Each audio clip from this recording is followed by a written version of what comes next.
Bonjour à tous et à toutes, merci d'être venus pour cette table ronde consacrée aux femmes dans la cybersécurité. Vous m'entendez bien ? Et plutôt au manque de femmes dans la cybersécurité.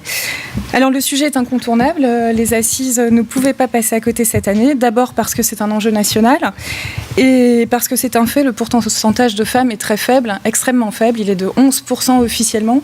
Bien souvent on se rend compte que c'est moins que ça.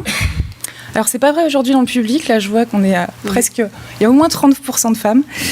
Merci. Alors il y a plusieurs facteurs qui influencent la participation des femmes dans le domaine de l'informatique. Ces dernières années, beaucoup de bonne volonté défendent la diversité et l'inclusion. De différentes façons, des associations se mobilisent pour inspirer, former, accompagner. J'ouvre ici une parenthèse pour préciser que les organisateurs des assises n'ont pas attendu cette vague de mouvement qui sévit. Ça fait 15 ans qu'ils valorisent, au moins 15 ans qu'ils valorisent les femmes dans la cyber. En leur offrant des tribunes régulières, que ce soit au Cercle à Paris ou ici à Monaco. Voilà, donc aujourd'hui pour évoquer le sujet, je remercie les 4 intervenants qui sont présents. Aurélie Michaud, RSSI, groupe adjoint Société Générale. Nadège Reynaud, chef de projet cybersécurité au groupe LVMH. Henri Dagrin, délégué général du SIGREF. Et Anne Souvira, commissaire divisionnaire et chargée de mission cybercriminalité au cabinet du préfet de police de Paris. Alors on va commencer par monsieur Henri Dagrin. Voilà. Vous êtes engagé. Non, je trouve que ça commence bien. Ça a du sens si les hommes se mobilisent aussi. Donc vous êtes engagé dans la fondation Femmes Numériques. Lorsque nous avons échangé, vous m'avez dit nous sommes dans une situation dramatique et les choses et elles se dégradent. Donc est-ce que vous pouvez nous résumer cette situation ? Bonjour. Donc je suis ravi de participer à cette table ronde devant une salle qui finalement pour le track de 17h est plutôt par rapport à ce qu'on a pu connaître, ce que j'ai pu connaître d'autres années dans les tables rondes à 17h, plutôt bien garnie. Donc c'est un succès très féminine. C'est très rare de voir une salle aussi féminine aux assises. Donc c'est aussi un motif de satisfaction pour traiter d'un sujet qu'on va essayer de traiter, enfin en tous les cas pour ma part, de manière légère, mais qui est très grave, qui est dramatique, et le mot n'est pas trop faible. Les chiffres sont les suivants. Dans la fonction numérique, sachant que les métiers du numérique sont sinistrés en termes de genre, en termes de mixité depuis maintenant près de 30 ans, et au sein de ce sinistre, la fonction cybersécurité est doublement sinistrée, puisque, et je vais vous donner les quelques chiffres qu'on utilise, qui sont des ordres de grandeur, après qui peuvent avoir des variabilités en fonction des domaines des secteurs d'activité. Mais il faut voir qu'il y a 30 ans, dans la fonction informatique, il y avait 30% de femmes. Tournant des années, milieu des années 80, 30%. Aujourd'hui, quand on regarde les métiers que l'on appelle numérisants, c'est-à-dire les métiers avec dans le cœur et technique, on est à 15%. Alors il faut bien faire cette différence entre les métiers numérisants et les métiers numérisés, parce que si on regarde l'ensemble de ces métiers, si on rajoute le web marketing, la com digitale et ainsi de suite, on arrive en gros à 30%. Seulement, dans cet ensemble, les métiers à connotation technique, c'est-à-dire ceux qui font les métiers numérisants, on est à 15%. Et demain, si on ne fait rien, si on continue à faire ce que l'on a fait jusqu'à maintenant, on sera à 10%. Dans l'enseignement supérieur, aujourd'hui, dans les grandes écoles, qui, dans les cycles de formation IT numérique des grandes écoles, de manière confondue, grandes écoles, les écoles d'ingénieurs, on est à 12% de femmes. Les mêmes filières à l'université, c'est 10%. Et je dirais les grands bataillons BTS, IUT, l'enseignement supérieur, 8%.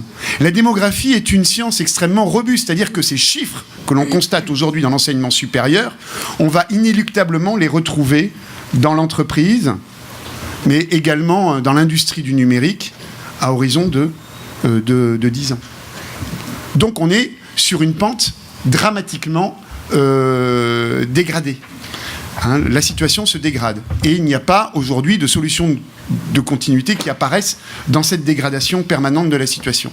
Et ça a deux effets qui sont particulièrement graves, et c'est d'ailleurs pour ça que le CIGREF s'est engagé dans cette démarche, c'est que ça a des conséquences économiques pour des entreprises et une industrie du numérique, des entreprises utilisatrices que représente le CIGREF et l'industrie du numérique, c'est que elles ont déjà des difficultés à recruter les collaborateurs dont elles ont besoin, notamment de haut niveau, pour les accompagner dans leur transformation numérique, dans le développement de nouveaux services. Alors on verra les conséquences après, justement. D'accord, alors, non, mais merci beaucoup Henri.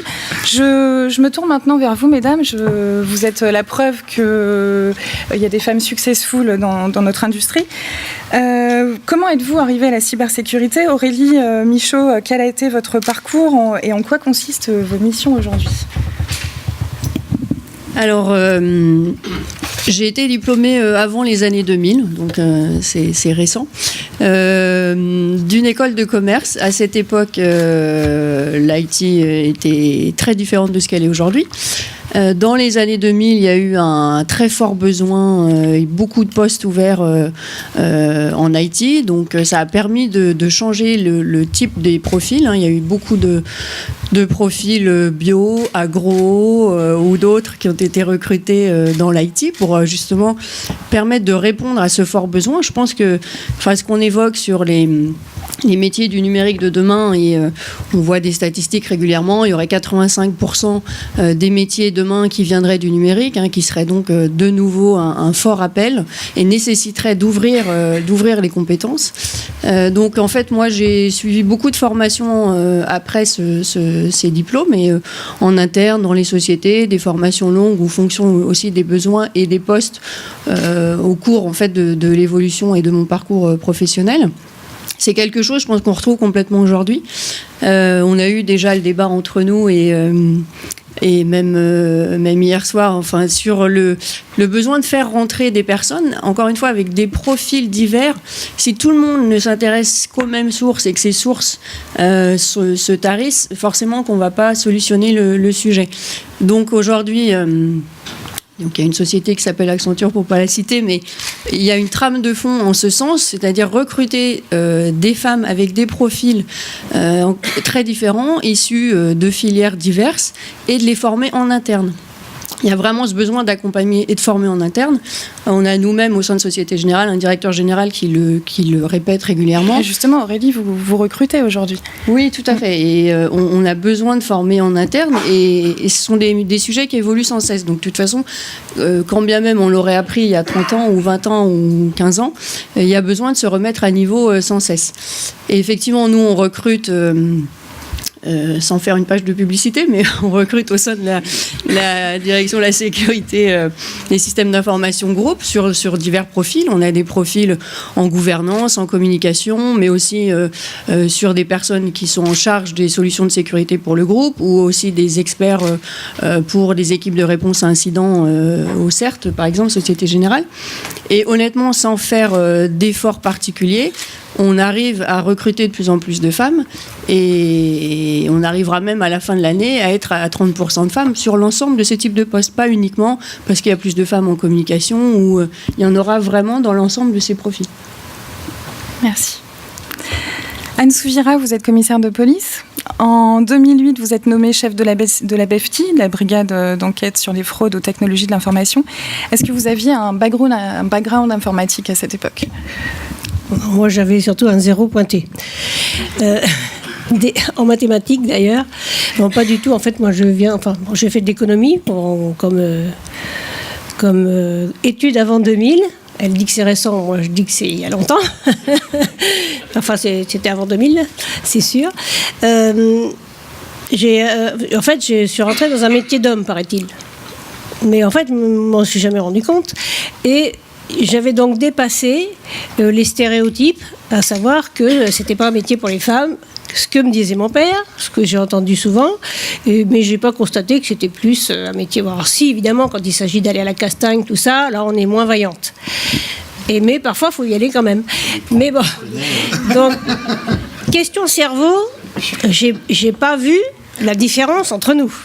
Sauf qu'on ne fonctionnait pas exactement pareil, on ne pense pas pareil, on ne voit pas les choses, on anticipe peut-être un peu plus, donc en fait, on a des qualités différentes. Et je crois que le problème du numérique, c'est qu'on est dans le stéréotype. La science, la technique, tout ça, c'est pour les hommes. Les filles, elles se l'interdisent elles-mêmes. On est vraiment bêtes. Mais peut-être que j'aurais été une excellente scientifique sans être Marie Curie, je ne sais pas, mais il paraît que j'en avais pas les qualités intellectuelles. Donc, j'ai fait autre chose.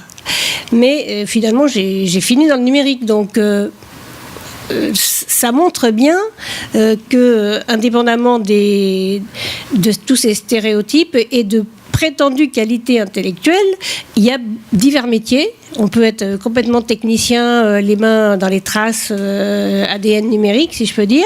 On peut être dans la gouvernance, on peut être un ingénieur, on peut être des chefs de projet. Enfin, il y a énormément de métiers. Et on a oublié de citer un chiffre, Henri. 77% des êtres humains sont des femmes. Ça fait peur quand 50% des talents ne vont pas y aller. 77% sont des femmes ? Oui. Il n'y a que 33% d'hommes 23 Je pense que c'est un petit souci. J'abuse un peu. Oui. Là, je voulais voir si... Ça me dérange pas, hein, mais je trouve ça triste. Non, enfin, non. Alors, je remets le vrai chiffre. Quelle est ta source, Je remets le vrai chiffre, Henri, 57. Bon. Non, mais c'est vrai. Bon, 57%, 57% en vrai des êtres humains sont des femmes. Et donc la difficulté, c'est l'emploi que venait de dire Aurélie. Si les femmes ne vont pas dans le numérique alors que 85% des emplois seront numériques, je ne sais pas, on ne pourra jamais de toute façon assumer le numérique et il s'écroulera tout seul. C'est une jeune femme qui s'appelle Isabelle Collet et qui traite de la problématique informatique et genre précise dans un rapport que moins de 30% des métiers de l'informatique comportent de la programmation. Par exemple, par rapport à tous les stéréotypes, voilà, c'est déjà un fait. Merci Anne. Nadège, vous êtes ingénieure. Alors on voit bien qu'il y a un problème rapport homme-femme très disproportionné dans les sciences, enfin dans l'enseignement supérieur consacré aux sciences. Et vous êtes ingénieur, vous avez été diplômée il y a 12 ans. Combien y avait-il de filles ? Bien avant. Avant ? Il y a 12 ans ? Non, c'est 14, si ça va. J'ai calculé. Donc, combien y avait-il de filles dans ta promotion à l'époque ? Alors, dans ma promo d'informatique, il y en avait 4 sur une promo de 25. C'était à l'essier. Et globalement, sur une promo de 80, mais là, vous allez comprendre pourquoi c'est différent. On arrivait à la mixité, parce que l'autre partie de la promo, c'était les bios. En fait, c'était la biologie. Donc voilà, là, on comprend mieux. Je suis allée enseigner l'année dernière en université et effectivement c'était à l'NCBS et là ça change pas, il y avait une promo de 25 et il y avait 4 filles. Voilà, comme quoi 30 ans plus tard ça n'a pas bougé. Donc voilà.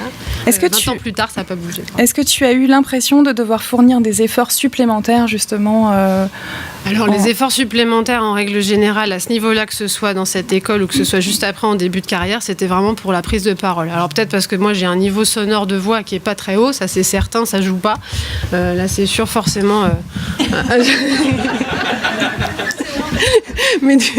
Mais du coup c'est sûr que oui, techniquement pour à compétences égales, quand on a par exemple 3-4 hommes et une femme, les 3-4 hommes vont essayer de voir lequel est le meilleur et du coup ils oublient complètement qu'il y a peut-être un homme encore, un autre homme qui peut être un peu plus effacé, qui n'a pas envie de jouer à ça, et aussi une femme qui comprend pas ce qui se passe d'ailleurs, qui dit mais qu'est-ce qu'ils font, on parle plus du sujet, on est en train de regarder ce qui se passe entre ces hommes-là. Et après j'ai eu la chance d'arriver dans des équipes mixtes.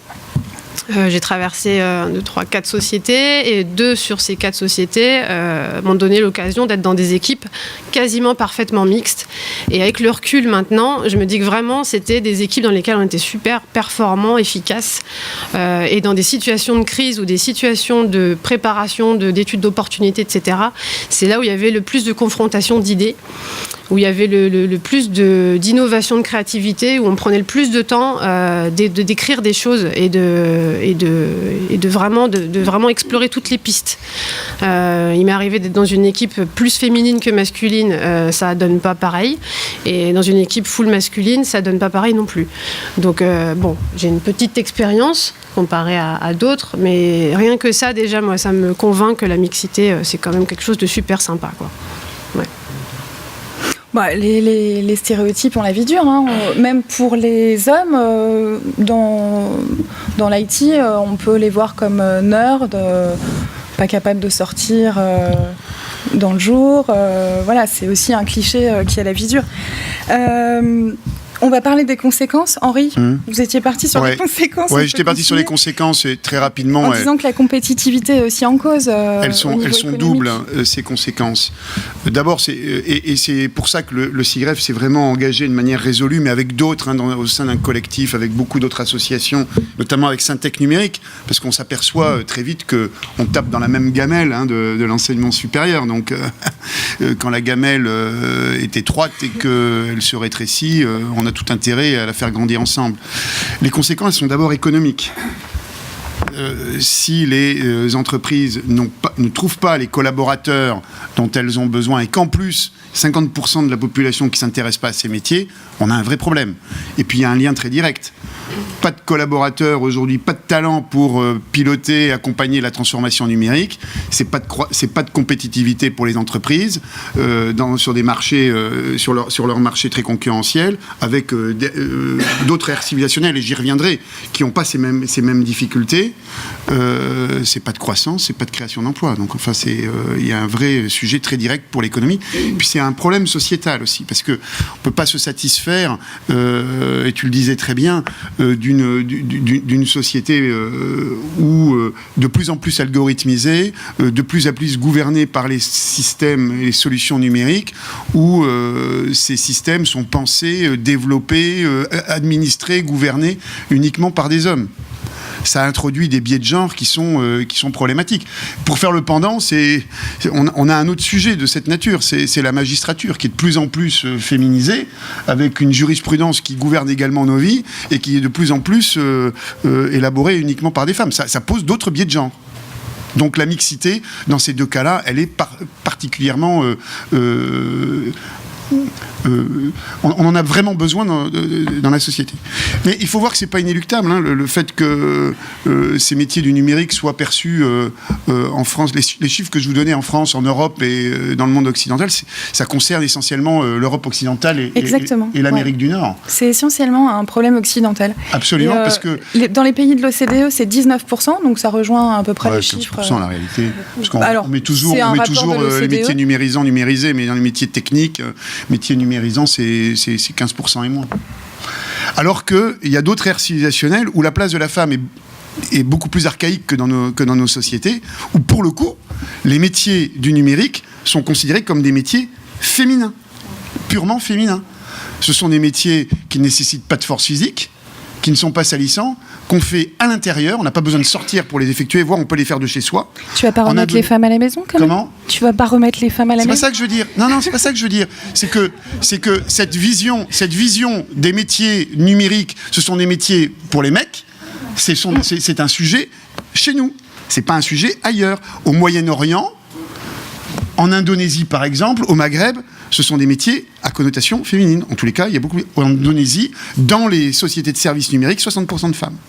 Ouais, il y a une jeune femme plutôt brillante, Sima Chabanais, qui m'a fait parvenir les résultats d'une étude internationale à laquelle elle a participé sur le gender gap, justement, et avec une étude sur le Moyen-Orient, notamment. Et on se rend compte, au final, que plus les femmes sont libres, et c'est un paradoxe, moins elles s'orientent dans les domaines scientifiques, au sens global. Et en fait, on a l'impression que c'est vraiment un problème culturel anglo-saxon ou latin, où là, on est très en dessous des... Europe occidentale et Amérique du Nord. Mais du On coup, retrouve tant après qu'on les en chiffres. est à citer des références de filles vraiment passionnantes, il y a aussi Aurélie Jean, qui est donc docteur en mathématiques, qui travaille sur les biais algorithmiques. Et c'est vraiment passionnant. Enfin, je vous invite à aller voir, elle publie régulièrement des choses sur ce sujet. Et il y a un impact direct. Et tous ces travaux consistent justement à éclairer différents organismes ou entreprises. Elle a travaillé beaucoup aussi au MIT sur ces sujets de biais algorithmiques.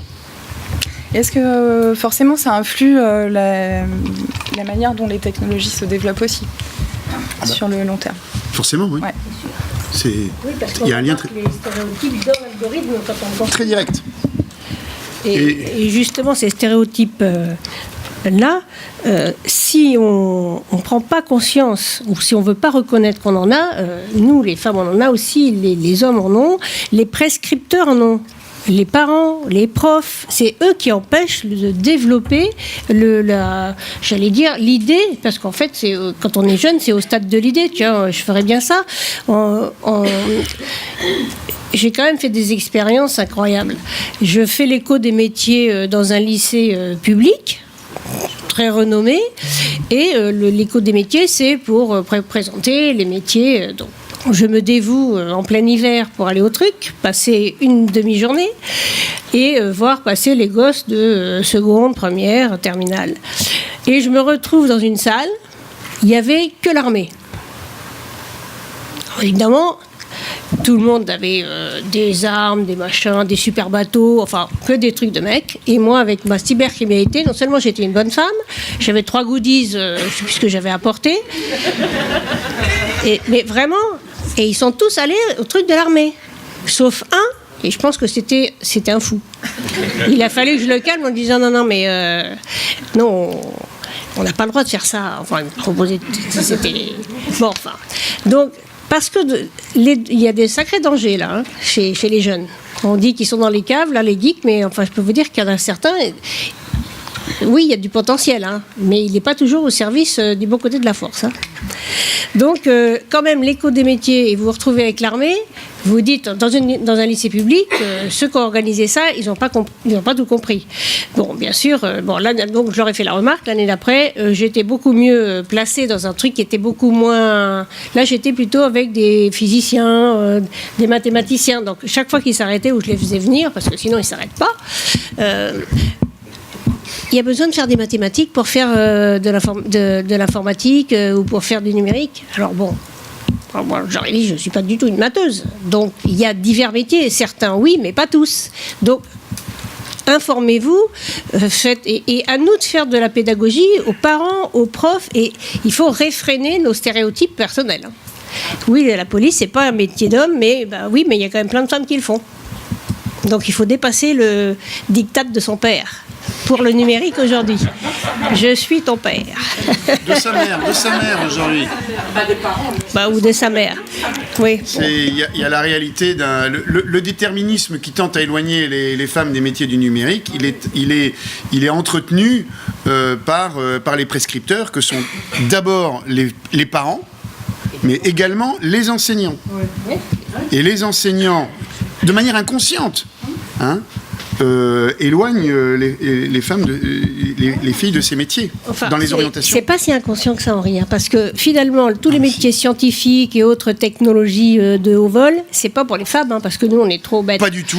Et non, mais en terminale, c'est ça ce qui se joue. C'est bien ce que tu viens de dire, Anne. C'est ça qui se joue. Ce qui se joue, c'est que c'est pas pour nous, comme Napoléon trouvait que les femmes, ça pouvait pas être des vrais témoins. On arrive parce que, non pas que c'était des faux, mais elles comprenaient rien, elles étaient bêtes, et donc ce qu'elles voyaient, ça pouvait pas être la vérité. Elles ne pouvaient pas dire des bonnes choses. Non, il faut qu'on sorte de ces stéréotypes qui disent ça. Alors, c'est pas vrai pour tout le monde, évidemment, mais globalement, comme c'est vrai pour beaucoup, on en arrive à ce qu'on est aujourd'hui, à pas valoriser des métiers qui, justement, nous seraient bien utiles, parce qu'elles ont quand même une façon de voir très différente, les femmes. Moi, j'en ai une dans mon équipe, pas beaucoup, parce que j'en aurais bien recruté, parce que beaucoup d'hommes me le demandaient, mais il n'y en avait pas vraiment qui étaient diplômés de ces trucs-là. Enfin, bon, c'est comme comme pour tout le monde, on n'arrivait pas à avoir des techniciennes qui auraient lu bien les traces, qui auraient pu savoir qui avait fait quoi dans tel réseau d'entreprises. Mais et là, je me suis renseignée, à la BEFTIR, il n'y en a plus qu'une encore. Ils en ont eu 2 à un moment, mais là, on est toujours à niveau 1. Et c'est pas, Dieu merci, pas la même que celle que j'avais, mais bon. Ça induit aussi justement un sentiment d'illégitimité, on en parle beaucoup. Les femmes en général, ou les filles, ont moins confiance en elles. Est-ce que dans le recrutement, tu ressens ça, Aurélie ?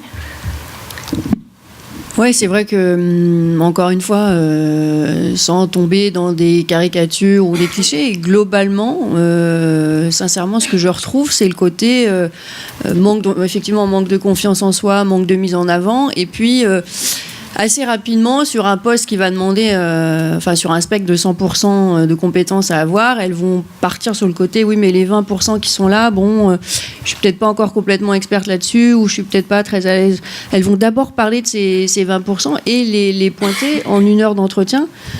C'est quelque chose qu'on retrouve plus, je trouve, sur le côté féminin que masculin. Alors là, on est plus sur du soft skill et ça se travaille aussi, mais et globalement, je pense que c'est un facteur qui n'aide quand même pas.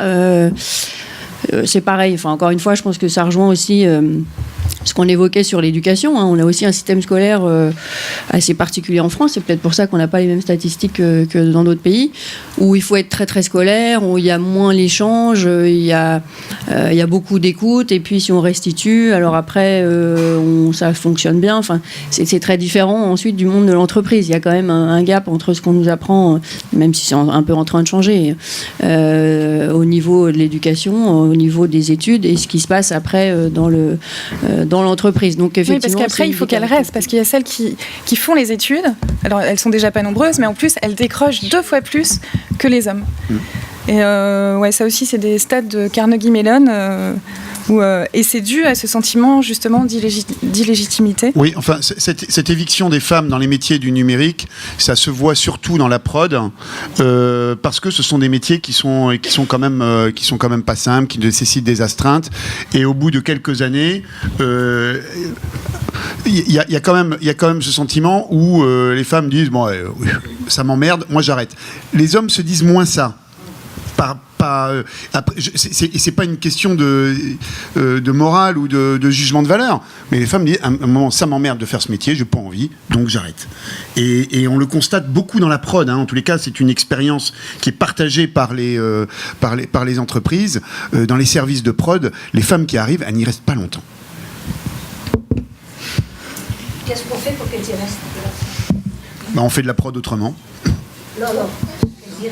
Non, mais on fait de la prod autrement, c'est-à-dire que, on modifie la façon de faire, de gouverner la production. On fait des astreintes de manière différente. On adapte. On adapte, parce que si on fait pas ça, il n'y a aucune raison que ça change. Non, mais c'est bien parce que c'était une question. On fait de la prod autrement. Et d'ailleurs, il y a beaucoup d'entreprises qui y pensent déjà. Au-delà de la prod. La deuxième partie, c'est est-ce irrémédiable ? Comment on fait ? Qu'est-ce qu'il faut changer ? Ça, on va y venir, mais là, on a toute une démarche. Oui. Oui, comment on fait ? Alors agir, on va passer à l'action. Par rapport, le SIGREF est très engagé dans Femmes Numériques. Quelles sont les actions concrètes que cette fondation qui a levé des fonds, elle s'est créée en juin. Il y a 42 entreprises qui ont financé la fondation. Dont LVMH, dont Société Générale. Voilà. Alors, comment ces fonds vont être employés ? Alors, face à ce drame, et je crois que le terme n'est pas trop fort, de nombreuses entreprises, de nombreuses associations ont décidé d'agir, de renverser la table, modifier les paradigmes et de faire autrement. Et de disrupter la féminisation des métiers du numérique. On va disrupter. J'ai à peu près tout coché là. En gros, on s'est dit que si on continue à faire ce que l'on a fait jusqu'à maintenant, avec des initiatives certainement très intéressantes, sympathiques, mais avec un effet statistique absolument nul, comme le montrent les chiffres sur la féminisation de ces métiers du numérique, il fallait faire fondamentalement autrement. Et donc, pour mener cette démarche, depuis maintenant 8 mois. On a, sous l'impulsion du CIREF, mais avec Syntec Numérique, la conférence des grandes écoles, avec d'autres associations comme l'ex-Pascaline, un talent du numérique, je ne sais pas si vous connaissez, et d'autres associations. Aujourd'hui, un collectif de 50 associations, on a décidé de mutualiser nos forces pour faire passer à l'échelle l'ensemble des bonnes pratiques constatées sur ces sujets de féminisation des métiers du numérique. Alors, quels sont les leviers d'action ? C'est une démarche globale, ça s'appelle Femmes at Numérique. Je ne vais pas vous la détailler parce que sinon j'en ai pour 1 heure. On y est encore ce soir à 21h30. Je peux en parler pendant des heures. Vous allez sur le site femmes, avec un S, -numérique, sans S.fr, et vous aurez toutes les explications là-dessus. En gros, cette démarche, elle repose sur 3 piliers. Un collectif d'associations, plus de 50 aujourd'hui, qui est en train de se développer en province, avec...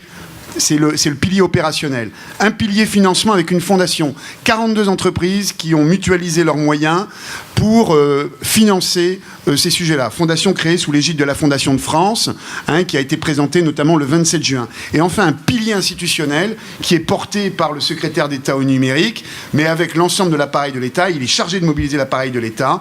Et le 27 juin, lorsqu'on a présenté la démarche officiellement, il y avait donc Majoubi, Marlène Schiappa, mais également Jean-Michel Blanquer. Et quelles sont les promesses du gouvernement aujourd'hui ? Alors, le gouvernement, nous, on n'attend pas de promesses du gouvernement. Alors, du secrétaire d'État On attend que le gouvernement mobilise sur ces actions que nous allons mener l'ensemble de l'appareil d'État, et notamment l'éducation nationale, l'enseignement supérieur, ministère du Travail, c'est-à-dire les opérateurs au sein des pouvoirs publics qui ont une action sur ce sujet-là. Mais nous, on va mener les actions, c'est-à-dire que l'on va aller dans les classes, dès le CM2, en 3e, et notamment agir sur les stages en 3e, et toutes les entreprises, vous allez recruter en 2019, vous allez ouvrir des stages de 3e dans les métiers du numérique, dans la cybersécurité, réservés à des filles, et vous allez les faire venir, il vous en faut 2, 3, 4, 10 chacune d'entre vous. Vous êtes 40, 50 dans la salle, ça fait déjà, si vous en prenez 10, ça fait déjà 500, c'est énorme. Ça se fait pas aujourd'hui. Les entreprises ne le font pas, font pas suffisamment. Et il faut y aller. Ça va être également des démarches en direction des jeunes filles qui sont en seconde, première, au moment où se cristallise leur orientation. Mais également, il va falloir agir sur les écoles comme EPITA. EPITA, commission des titres, vous savez, la commission des titres d'ingénieurs, EPITA a le niveau de féminisation le plus faible de la commission des titres d'ingénieurs, moins de 7%. Regardez, Jonel Courtois qui se balade et qui se désespère de ce sujet-là et qui fait beaucoup de choses, mais pourtant, aujourd'hui, ça ne marche pas. Donc, il va falloir changer la culture dans les écoles d'ingénieurs. Il va falloir changer également, parce qu'on ne peut pas... Parlez-en aux filles. Juste pour l'EPITA, je peux vous faire. Ah oui, Marie de l'EPITA. On peut peut-être donner un micro, comme on est en podcast. Là, justement, j'en profite, je lance un petit appel parce que c'est des jeunes d'EPITA, l'association ProLogin d'EPITA qui, par exemple, a lancé des stages cet été sur Girls Can Code. Ouais. Donc des stages de code pour des jeunes, mais de la 6e à la terminale. Et ça, c'est le genre d'initiatives qui sont peut-être pas assez relayées. Et cela étant, c'est vrai. Mais on va le faire. C'est vrai que l'EPITA se désespère de ne pas avoir assez de filles. Mais on est persuadé aussi que c'est au collège qu'il faut agir, mais vraiment au collège. Dès le CM2. Oui. Voilà. Donc c'est ce que vous demandez aux entreprises dans cette urgence, c'est déjà d'ouvrir des stages. C'est de créer un mouvement national à tous les niveaux, dans tous les secteurs économiques, dans tous les pouvoirs publics, dans tous les établissements scolaires, dans tous les établissements de l'enseignement supérieur, dans toutes les familles, au niveau de tous les enseignants, que l'on prenne conscience qu'enfin, ces métiers du numérique, ce sont les métiers d'avenir pour notre société, pour notre économie, et pour qu'enfin, on puisse sortir du marasme qui s'annonce et de ce drame qui se dessine. Bon, très rapidement, c'est aussi un enjeu européen. Est-ce que la Commission européenne a des propositions ? Pas du tout. Ok. Et juste, puisqu'on est sur les actions et qu'on est sur la deuxième partie de la question, donc est-ce irrémédiable c'est la conclusion. Non, mais pour moi, c'est certain que c'est pas irrémédiable. Ce qu'on évoquait tout à l'heure, il y a déjà des actions concrètes. Moi, je crois beaucoup aux petits pas aussi. On a évoqué ce matin le cahier de vacances numérique, auquel Société Générale participe, mais qui se fait avec beaucoup de groupes, qui est donc qui a comme cible les 9-10 ans justement pour travailler ce sujet en amont et sur un point de vue éducation.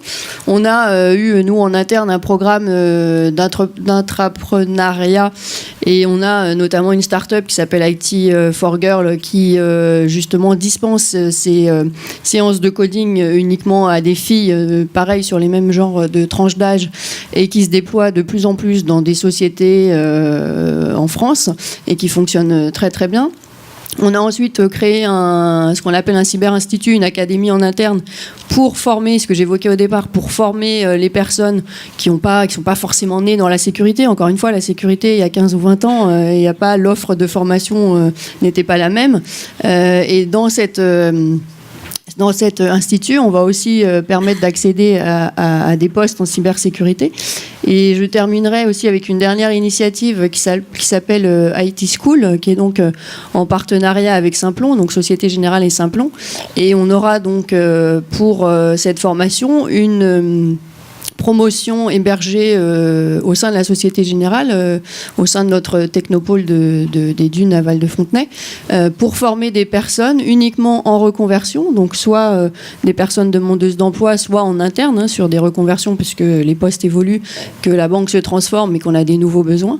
Et on développe ça avec Simplon. Il y a d'autres pistes qui sont encore à l'étude, mais encore une fois, ce sont des actions déjà concrètes je suis assez persuadée qu'il y a quand même un trend. La situation est peut-être dramatique, mais qu'il y a un trend quand même positif avec ce type de réaction et d'action. Je vais juste rajouter. Attends, juste un petit truc, Anne. Moi, j'ai aussi une autre asso à vous faire connaître qui fait partie du collectif des associations, qui est Social Builder, qui est vraiment très très bien. Et moi que je connais depuis quelque chose comme 8 ans, elle venait juste de démarrer. Et en fait, aujourd'hui, c'est quelque chose d'un peu plus grand qui est en train de partir dans les régions. Et cette petite association, parce qu'ils sont vraiment pas nombreux dedans, fait des programmes de reconversion douce pour des personnes qui veulent changer de métier. Et qui fait ça en plus avec des grandes écoles, qui fait ça avec des professionnels, qui va chercher vraiment des vraies compétences pour faire des parcours de formation vraiment très bien, et qui fait en sorte que ces parcours de formation puissent être intégrés au catalogue de formation des grandes entreprises qui ont besoin de faire les mutations dont tu parlais, Aurélie. Donc vraiment, Social Builder, regardez leur travail, c'est vraiment... Et alors, ils ont un axe très fort femmes, mais après, ils peuvent aussi former des hommes, il n'y a pas il y a pas de discrimination, parce que c'est vraiment pas le débat, mais effectivement, ils sont très très axés là-dessus, parce que c'est assez surtout. On va passer aux questions de le faire comme ça. Merci. On va passer aux questions. On a très très peu de temps. Je voulais juste, comme il n'y a pas de petites choses, finalement, dans ce domaine, chaque initiative a du sens. Je pense que même de faire des t-shirts coupe femme quand on est sur les événements comme ça peut être pas mal. Au-delà d'augmenter le PIB, je pense que d'avoir des t-shirts qui vont bien aux femmes, c'est bien aussi. Oui, parce que le XL, c'est pas toujours très cool. On peut avoir des t-shirts qui vont bien aux hommes aussi. Ça sert à faire la peinture. Oui, c'est ça. Ça va pas mieux, hein. J'ai XXL.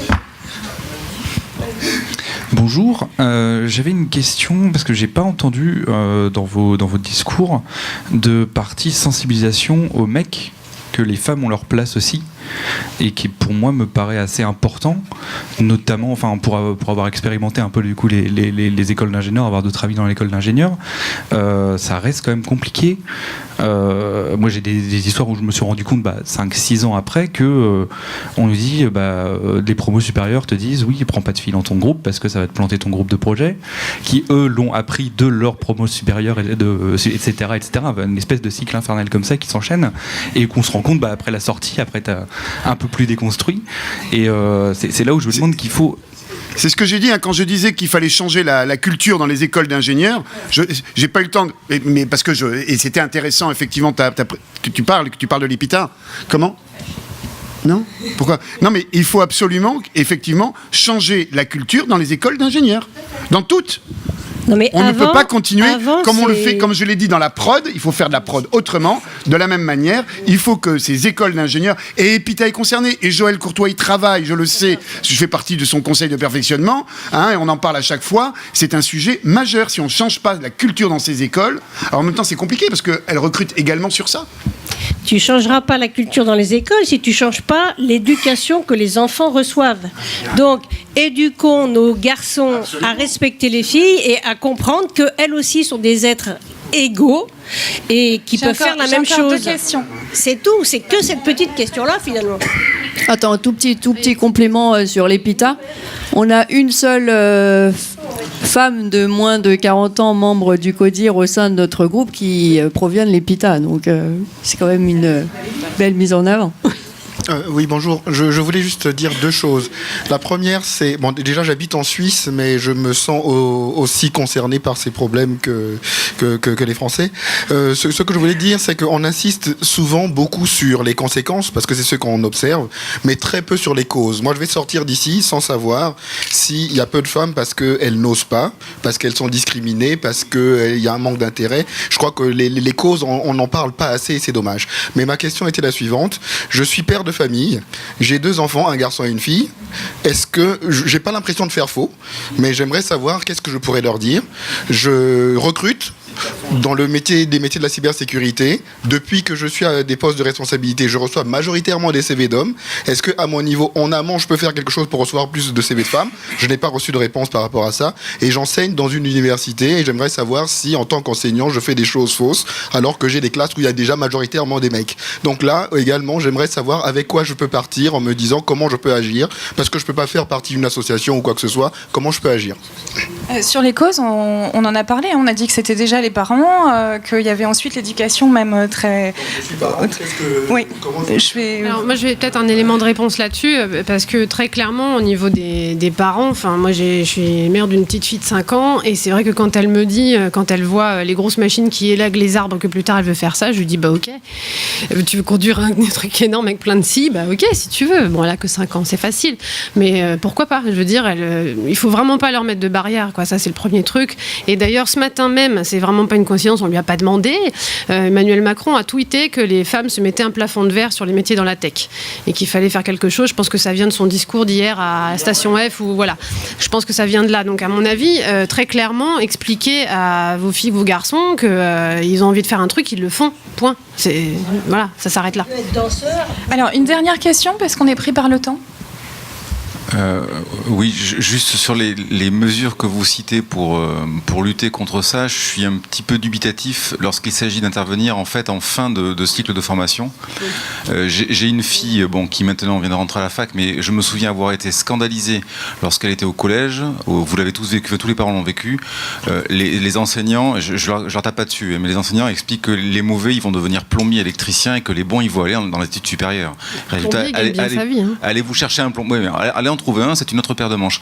Moi, j'ai expérimenté une solution que je trouve qui est pas mauvaise. C'est que plutôt que d'aller dire aux filles qui n'ont pas envie, pour certaines, d'aller dans les écoles techniques, le métier de RSSI, il a un avantage qui est très particulier, c'est qu'on a la possibilité de recruter des gens avec des formations extrêmement diverses. Et j'ai eu l'occasion de faire en sorte que des personnes, hommes ou femmes, qui aient une formation de qualiticien et absolument pas une formation technique, soient promues à des postes de correspondant sécurité ou de RSSI, puisque moi je suis RSSI Group, et le fait est que le job est très bien fait. Donc je renvoie une question, est-ce que la diversité du métier de RSSI, parce qu'évidemment ça se prête pas à tous les métiers, hein. Le métier de codeur, je doute que ce type de solution convienne parfaitement, mais est-ce que le métier de RSSI passerait pas par une diversité en fait du panel de recrutement, du type de recrutement en matière de profil en fait, tout simplement? Alors c'est aujourd'hui d'abord c'est une démarche qui est entreprise par de grands groupes. Je prends l'exemple d'Accenture. Accenture, c'est au monde 450 000 collaborateurs. Objectif de Pierre Nanterme, le PDG, c'est à l'horizon 2025, 50% de femmes chez Accenture. À partir de 2018, ils ne recrutent plus qu'à 50-50. En Europe occidentale, Accenture Technologies recrute cette année, 2018, 12 500 femmes, 12 500 personnes, moitié de femmes. Et ils savent qu'ils ne vont pas les trouver dans les filières de formation IT. Donc, ils ont abandonné l'idée d'aller chercher des collaborateurs dans ces filières de formation. Ils vont recruter partout. Hein, des architectes, des juristes, et ainsi de suite, sur la base de soft skills, hein, et leur capacité à apprendre, et ils vont les former eux-mêmes. Accenture, c'est 34 milliards de chiffre d'affaires par an. Ils mettent 3% de leur chiffre d'affaires, c'est-à-dire 1 milliard par an sur la formation. Il n'y a pas un groupe au monde qui fasse ça. On peut conclure sur, je pense qu'on peut conclure sur une note optimiste, c'est qu'il y a un vrai mouvement de fond, il y a beaucoup d'associations et certainement on verra les résultats, enfin je l'espère, peut-être pas l'année prochaine, mais en tout cas le plus rapidement possible, c'est souhaitable. Merci à tous.